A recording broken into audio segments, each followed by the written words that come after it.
नमस्कार। आज सोमवार का दिन है, भगवान शिव का।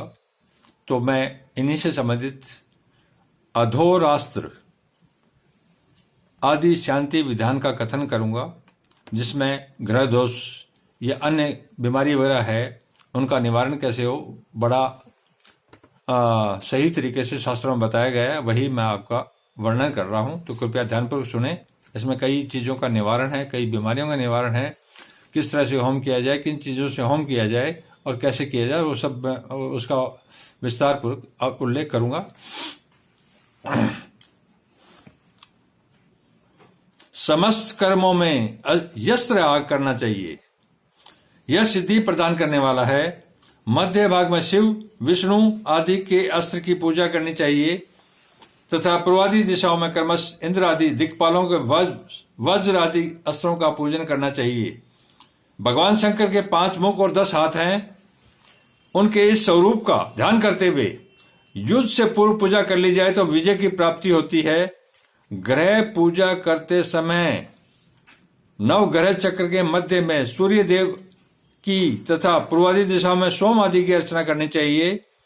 ग्रहों की पूजा करने से सभी ग्रह एकादश 11वें स्थान में स्थित होते हैं और उस स्थान में स्थिति की भांति उत्तम फल देते हैं।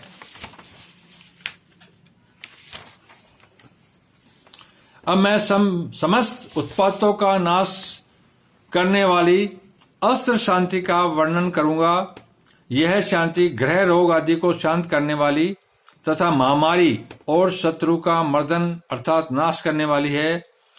विघ्नकारक गणों के द्वारा उत्पादित उत्पात को भी शांत करती है। मनुष्य अधोरास्त्र का जप करे। 1 लाख जप करने से ग्रह बाधा आदि का निवारण होता है।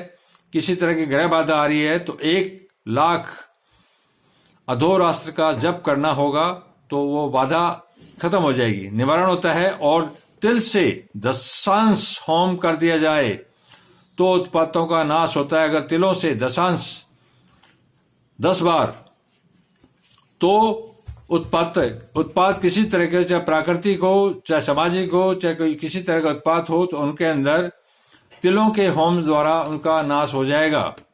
1 लाख जप होम से दिव्य उत्पात तथा आधे लक्ष जप होम से आकाशज उत्पात का विनाश। आकाशज विनाश का मतलब है बिजली गिरना, अधिक वर्षा होना, कम वर्षा होना, या और कोई आकाशीय उत्पात जो ईश्वरकृत या देवकृत है, उनका भी नाश हो जाएगा।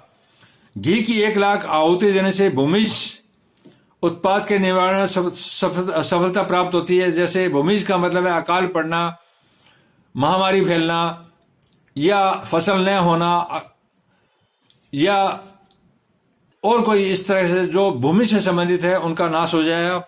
दर्द मिश्रित देसी घी से मिश्रित गुग्गल के होम से संपूर्ण उत्पाद आदि का समान होता है।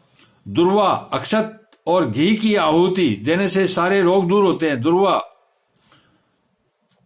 अक्षत तथा देसी घी की आहुति देने से सारे रोगों का जो मानव शरीर में है उनका नाश हो जाएगा। किसी को बच्चा नहीं हो रहा, किसी को कुछ किसी तरह की बीमारी है, किसी को और जो है, ये सारा कुछ इसी से दूर होगा। तो इसको करें, इससे कोई नुकसान नहीं है। केवल घी की 1 आहुति से बुरे स्वप्न नष्ट होते हैं, इसमें संशय नहीं।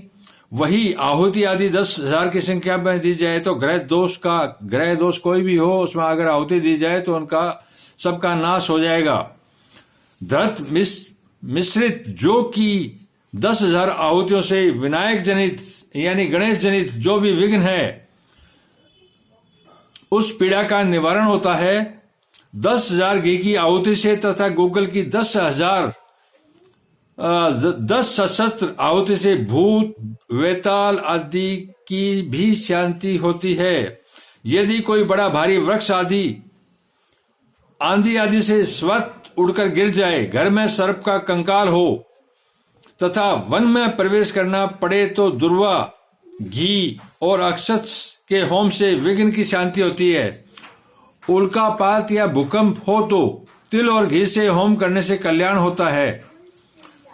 वृक्षों से रक्त बहे, असमय फल फूल लगे, राष्ट्र भंग हो, मारण हो, जब मनुष्य पशु आदि के लिए महामारी आ जाए, जब मनुष्य और पशुओं के लिए महामारी आ जाए, तो तिल मिश्रित घी से अर्ध लक्ष्य आहुति देनी चाहिए। जैसे अभी महामारियों का टाइम है, पता नहीं किस किस तरह की बीमारियां पशुओं में, जानवरों में आ रही है, तो इसमें जो तिल मिश्रित, तिलों के अंदर देसी घी का मिश्रण करके होम करना अनिवार्य है, बहुत अच्छा है, इसके बहुत लाभ होंगे। ये इस तरह की जो बीमारियां पशुओं में, मनुष्यों में फैली हुई है, उनका नाश हो जाएगा।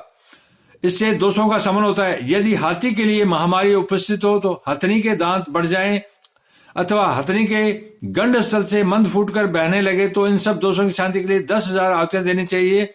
इससे अवश्य शांति होती है। ये चीज मनुष्यों पर भी लागू होती है, सिर्फ हाथी और हथनी पर ही नहीं।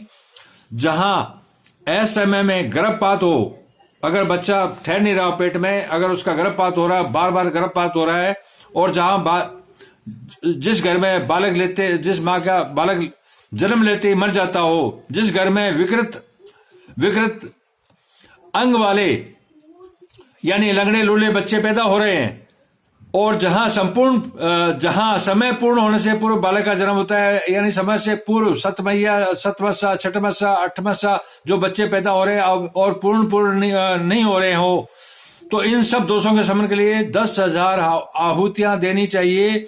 ये दोष खत्म हो जाएंगे जड़ से। सिद्धि साधन में तिल मिश्रित घी से 1,00,000 हवन किया जाए तो वह उत्तम है। मध्यम सिद्धि साधन में अर्ध लक्ष्य और अधम सिद्धि के लिए 25,000 आहुति देनी चाहिए। जैसा जप हो उसके अनुसार ही होम करना चाहिए। जिस प्रकार का जप है उसी प्रकार होम करना चाहिए। इससे संग्राम में विजय प्राप्त होती है।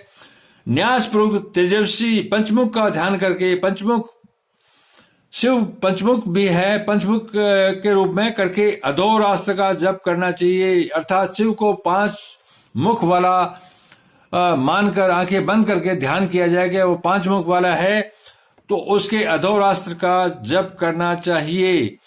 अगर किसी को इन चीजों में हवन आदि की जरूरत पड़ती हो, अगर उनके पास कोई विद्वान, कोई पंडित नहीं हो जो इस तरह के हवन कर सके, तो कृपया करके मेरे से संपर्क कर सकते हैं। मेरे मोबाइल नंबर और सारे मेरे इस चैनल में दिए हुए हैं, तो मैं उनको फोन पर राय भी दे दूंगा। अगर कहीं बहुत जरूरी हुआ तो मैं खुद भी पर्सनल आ सकता हूं। धन्यवाद।